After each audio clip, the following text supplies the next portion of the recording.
नाजरीन, अवामी न्यूज़ में खबर जो सिलसिलो जारी है। वहाँ ठरी मीरवा का खबर ॾींदा। ठरी मीरवा में सरकारी अस्पताल के MS doctor Abdul Sattar sir पंहिंजे अमले जे कुछ डॉक्टरनि ऐं पैरामेडिकल स्टाफ पारां मिलियल धमकियुनि वारी ॻाल्हि मीडिया के ॿुधाईंदे चयो त अस्पताल जो माहौल ख़राब कयो पियो वञे।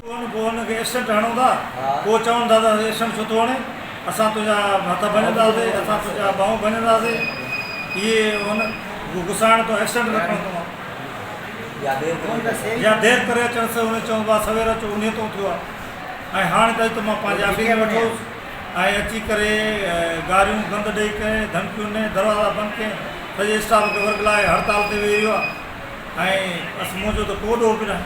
वधीक ख़बरनि ऐं तफ़सील जे लाइ विज़िट कयो असांजी वेबसाइट awamiNewsHD.com ऐं ॾिसंदा रहो अवामी न्यूज़ HD।